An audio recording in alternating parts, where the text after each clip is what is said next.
Okay, we're moving on to objective 4. And objective 4 is develop a good record keeping system and use ratios to evaluate personal financial statements. So let's look at record keeping.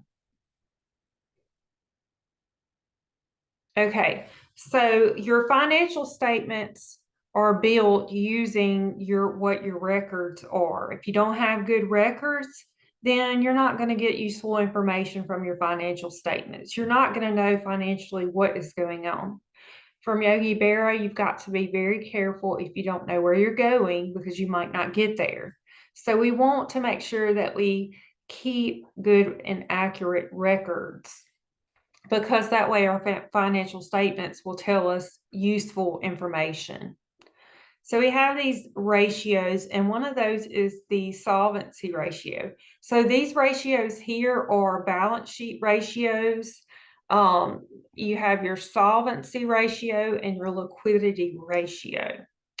So your solvency ratio is going to tell you how much you have to pay, how much cushion you have before you're not solvent.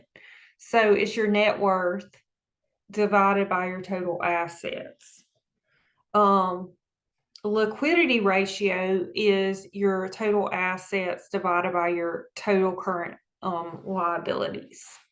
So liquid assets are going to be the ones that can be converted to cash quickly. So that's going to be your cash, your savings account, your money market accounts, and your CDs. Those are liquid assets. And what this is going to tell you is how long you can continue to pay current debts with existing liquid ratios. Okay. Let me go back for a second. So here, your net worth divided by your total assets, if you move from a solvency ratio of 40 to 30, okay? So you want your solvency ratio you want to have more net worth total to your total assets. So you want to go up here. So going down is not good. I wouldn't say it's bad, but you're still going down. You want that to go up. Liquidity is how much assets we have to pay our current debt, how much we have in liquid assets. Okay, so 15 to 30, that's good. We want it to go up. That means we have more liquid assets to pay off that current debt.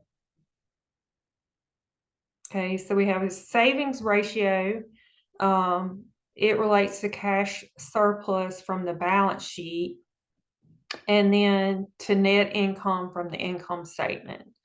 So cash surplus divided by net income. Okay. And then we have our debt ratio. It measures the ability to pay debts promptly. Okay. So our total monthly loan payments divided by our monthly gross income. So on the top would be your loan payment, on the bottom would be your gross income. So we would really want this to go down, because we want our loan payments to be smaller than our monthly gross income. We want that ratio to go down. Our savings ratio, we want it to go up. All right, and I think, let's go back and make sure. All right, so that is your ratios. And then in the next video, we're going to be looking at a cash budget.